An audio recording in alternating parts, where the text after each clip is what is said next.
City तक media देखने वाले सारे बहन मेरी और तो राम राम। आपका बबलू सेरा आ जाएं खेतरी के पूर्व विधायक पूरनमल जी सैनी के पास। तो सर पहले का हमारे चैनल में स्वागत है। धन्यवाद। तो सर हमारे खेतरी विधानसभा क्षेत्र में सुनने में आ रहा है कि आप चुनाव नहीं लड़ रहे हो, उदयपुर वाटी से लड़ रहे हो। आधी जनता तो ऐसे बोल रही उदयपुर वाटी से लड़ रहे हो, आधी जनता ऐसे बोल रही कि आप खेतरी चुनाव नहीं लड़ रहे हो। प्लस पॉइंट ये है कि गुमरिया जी हैं वो उनका भी जो पोस्टर देखते हैं जनता तो आपकी जो पार्टी है ना उसका चिन्ह दिया हुआ है, और आपका भी जो पोस्टर देखते हैं उसी खंबे पे तो आपका भी वही पार्टी का चिन्ह है। तो इसके बारे में आप क्या कहना चाहते हो? देखिए, ये लोकतांत्रिक देश है। आपका जो पहले का सवाल है उसके जवाब में मैं आपको बताना चाहूँगा कि आम जनता नहीं कह रही, बल्कि आप जैसे जो सोशल मीडिया के लोग हैं वो शायद उनको मैनेज है पैसे की दृष्टि से। आप सोशल मीडिया वाले लोग इन चीज़ों को फैलाते हो कि वो उदयपुर वाटी से लड़ रहा है। मैं पूर्ण रूप से खेतड़ी में पैदा हुआ हूँ, खेतड़ी में पढ़ा पढ़ा हूँ, और खेतड़ी में ही पहले मैंने पंचायत से लेके असेंबली तक की राजनीति करी है। और आज भी मैं बहुजन समाज पार्टी के ही नेतृत्व में और विधानसभा क्षेत्र खेतड़ी से ही चुनाव लड़ूंगा, न मैं उदयपुर वाटी से लड़ रहा। ये अफवाहें जो हैं वो पूर्ण रूप से वो आदमी फैला रहे हैं कि टिकट मैं लेके आ रहा हूँ, जो पैसे के बलबूते से कुछ करना चाह रहे हैं। ऐसा कुछ खेतड़ी में संभव नहीं है। पहले इस देश की पार्लियामेंट जो हुई उसमें भी बहुत बड़े पूंजीपति भी आए हैं, उनका भी यहाँ कुछ चला नहीं है। तो पैसे के बलबूते से नहीं है, जब जन आशीर्वाद होता है, जो आपके सामने पहले भी बहुजन समाज पार्टी के नेतृत्व में 3 बार लड़ा, और ये 2023 का चुनाव भी मैं विधानसभा क्षेत्र खेतड़ी से ही लड़ रहा हूँ। तो सर नंबर 2, आपने जो बात कही कि आपका निशान, तो ये लोकतांत्रिक देश है और हर आदमी का लोकतांत्रिक अधिकार है टिकट मांगना, चुनाव लड़ना, लेकिन टिकट देने का काम ये कोई बीएसपी में थोड़ा ही हो रहा है। अच्छा, भारतीय जनता पार्टी, कांग्रेस, हर दल में, और अपने खेतड़ी में लीजिए, हर कोई आदमी, एक से अधिक आदमी जो है वो बीजेपी में टिकट मांग रहा है, कांग्रेस में भी मांग रहा है, तो फिर बसपा में भी मांग लेगा, क्या फर्क पड़ता है इसे। पहले भी जब मैंने 2008 का पहला चुनाव विधानसभा का लड़ा, उस समय भी आपको ध्यान होगा बड़ाऊ से, ध्यान है? नहीं, ध्यान तो नहीं है सर। बड़ाऊ से कुंदन सिंह जी शेखावत टिकट मांग रहे थे, और रतिराम जी बरगड़े गुर्जर समाज के आदमी थे जो बसपा के प्रत्याशी बन के टिकट की मांग 2008 में कर रहे थे। लेकिन उन दोनों को रोकते हुए बहन कुमारी मायावती जी ने मुझे आशीर्वाद दिया और मैंने चुनाव लड़ा। इस बार भी लड़ूंगा। अच्छा। तो सर एक सवाल और है कि आप चुनाव लड़ रहे हो, तो पहले आप चुनाव लड़े थे 2008 में, और अब की जो कंडीशन है खेतरी की, तो आपके समय से और अब के समय से आपको क्या लगता है कि खेतरी आगे बढ़ी है या पीछे गई है? देखिए, न तो खेतड़ी आगे बढ़ी और न पीछे गई है। अब आपका सवाल किस परिप्रेक्ष्य में, मैं नहीं समझ पाया। खेतड़ी भौगोलिक दृष्टि से जहाँ थी वहीं है। विकास की दृष्टि से अगर कई बात करो तो मैं पहले भी काफ़ी आपके चैनलों के माध्यम से निवेदन कर चुका हूँ कि ये देश विकासशील देश है, ये विकसित देश नहीं है। विकास के आयाम हर कोई दल जब सरकार पार्लियामेंट में बनाते जा रहा है, और हर कोई दल स्टेट में बनाते जा रहा है, हर कोई दल नगर निगमों में और पंचायत राज की त्रिस्तरीय व्यवस्थाओं में अपना बोर्डों का गठन करते जा रहा है, हर बार हजारों करोड़ का बजट लेके आते हैं हर स्तर पर, लेकिन एक मुश्त कोई विकसित ये देश नहीं हो गया आज़ादी के 76 वर्ष बाद भी। तो मैं कहता हूँ कि विकासशील देश है, और जिस भी तरीके से जिस नेता को जिस लेवल का होता है, जितने में बढ़ते में आता है उसका, वो अपने लेवल का एफर्ट्स करता है और विकास करने की कोशिश करता है। सर जो खेतड़ी में भी हो रहा है। तो सर एक सवाल और है मेरा आपसे कि जनता ऐसे बोल रही है कि खेतड़ी जो जिला नहीं बना है नीम का थाना हमारे पास में लगता है, वो जिला बन चुका है। और खेतरी का ऐसा माना जाता है कि ये एक राजा महाराजाओं की वो रही है नगरी खेतरी। तो इसे जिला नहीं बनाने पे आप क्या कहना चाहते हैं? देखिए, आज़ादी के 76 वर्ष बाद और जिन राजा महाराजाओं की बात कर रहे हो, तो राजा महाराजा और रजवाड़ों में जब 562 रियासतें थी, उस समय तो ये राजा की नगरी रही। तो फिर अगर उनकी आवश्यकता होती तो तोड़ा क्यों गया था? अब रही बात जिले की, रजवाड़े अगर इस देश की आवश्यकता होती तो क्यों तोड़ा जाता? तोड़ दिए गए तो राज्य रजवाड़ों की बात करना तो निरर्थक होगी।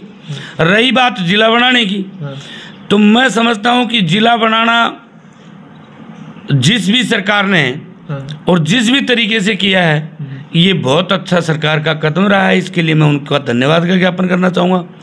रही बात, हर कोई सरकार जन समस्याओं के समाधान हेतु हर किसी विकास को करती है और हर कई तहसीलों का, पंचायतों का या जिलों का गठन करती है, पुनर्गठन करती है। छोटे रूप में होगा तो बजट उनकी आवश्यकता के अनुसार आ पाएगा और उनका विकास ज़्यादा होगा। इस परिप्रेक्ष्य में जिले बनना कोई बुरी बात नहीं है, बहुत सुंदर बात है। लेकिन निवेदन ये करना चाहूँगा आपके चैनल के माध्यम से कि जिन लोगों की पीड़ाएं बढ़ गई, जैसे मैं विधानसभा क्षेत्र खेतड़ी के गांव की बात करूं, तातीजा है, देवता है, चारावास है, लोयल है, मानोता जाटान है, जसरापुर है, उधर आपका बीलवा और बाकोटी है, उधर चरण सिंह नगर है, बड़ाऊ है, रसूलपुर है। इन गांवों की समस्याएं मतलब दूरी हेडक्वार्टर की कुछ बढ़ी है। इसके लिए मैं आपके माध्यम से निवेदन करना चाहूँगा कि सरकार, कहते हैं कि राज और राम का सिर के ऊपर से रास्ता होता है। अगर राज चाहे तो उन गांवों की सुविधा को ध्यान में रखते हुए और उन गांवों को पूर्ववर्ती जिले झुंझुनू में ही रखा जाना मेरी मांग है। आपकी मांग है। तो सर, आप विधानसभा क्षेत्र खेतरी चुनाव लड़ रहे हो, तो आपको कौन कौन सी समाज का आशीर्वाद मिल रहा है? वैसे मुझे सर्व समाज का आशीर्वाद रहता आया है, कमोबेश। मूल रूप से अगर हम कहीं बात करें तो मैं जिस समाज में पैदा हुआ हूँ उसका आशीर्वाद तो रहता ही है। उसके साथ ही मेघवाल समाज का और एससी की जातियों का भी आशीर्वाद रहता है। उसके बाद अगर हम कहीं बात करें तो मूल ओबीसी की दूसरी जातियां हैं, उनका भी आशीर्वाद रहता है। कुमावत है, यादव है, जाट है। और वैसे क्या सर्व समाज का आशीर्वाद यहाँ खेतड़ी में रहता है, जो आज भी है, बरकरार है। कल परसों 5 तारीख का मेरा जन्मदिन होता है, जो ब्लड डोनेशन शिविर के रूप में हम मनाते आए हैं। और कल परसों चुनावी वर्ष होने की वजह से चुनावी सभा भी आमंत्रित की गई थी, जिसमें जिम्मेवार साथी कार्यकर्ता 9 से 10 हज़ार इकट्ठे हुए थे। इससे महसूस हो रहा है कि सर्व समाज के लोगों का आशीर्वाद और वो बरकरार है और बढ़ रहा है। तो सर, एक सवाल और है मेरा आपसे कि हमारा जो खेतरी में आप लड़ रहे हो, आपकी जो पार्टी है, मान लो किसी कारणवश आपको टिकट नहीं दी जाती है, तो आप फिर निर्दलीय चुनाव लड़ोगे या नहीं? ये सवाल है मेरा थोड़ा। देखिए, ये मेरे साथी कार्यकर्ता मेरे पे हजारों की तादाद में, जैसे मैंने पहले भी बताया है, ये पहले से ही तय कर चुके हैं। हम पूर्ण रूप से प्रथम दृष्टया तो आपका ये सवाल ही गलत है कि मेरी टिकट कटे। क्यों कटे? आपके सामने मैं 3 बार लेके आया हूँ। आप लेके तो आए, कोई कारण ही नहीं बनता। मान लो थोड़ा सा एक कारणवश मान लो सर कि आपका जो मान लो किसी भी कारणवश, आजकल राजनीति का सिस्टम है, तो सर किसी भी कारणवश मान लो आपकी टिकट कट जाए, तो उसमें आप फिर कैसे, यानी कि समाज उस पार्टी के साथ रहोगे या वैसे चुनाव लड़ोगे? देखिए, आपका जो सवाल है शेरा साहब, आपके अंदर की भावना भी मैं समझ रहा हूँ। मैं खेतड़ी के सर्व समाज आम आवाम के आशीर्वाद से ये प्लेटफार्म जो पिछले 25 वर्ष में मैंने मेहनत करके तैयार किया है, इस प्लेटफार्म पर मैं चुनाव लड़ूंगा। हाँ जी सर। किसी भी हालत में मेरा अपना तैयार, मेरे अपने साथी कार्यकर्ताओं ने जो मुझे जनता का आशीर्वाद दिलवाया है, यह आशीर्वाद देने के लिए हम आर और पार इस विधानसभा क्षेत्र खेतड़ी में चुनाव लड़े। और बोलिए, क्या जानना चाहते हैं? सर, बस मैं ऐसे जानना चाहता हूँ कि हम मान लो ये खेतड़ी की जो नीम का थाना से खेतड़ी तक जो रोड है, ये काफ़ी टूट चुकी है, फूट चुकी है, तो इसके बारे में आप क्या कहना चाहते हो? ये आज की तारीख में सम्मानित जो भी यहाँ के जनप्रतिनिधि हैं उनकी लायबिलिटी में जाता है, और निश्चित रूप से ये चिंता का विषय है और आम आवाम की परेशानी का विषय है। इसका समाधान किया जाना चाहिए।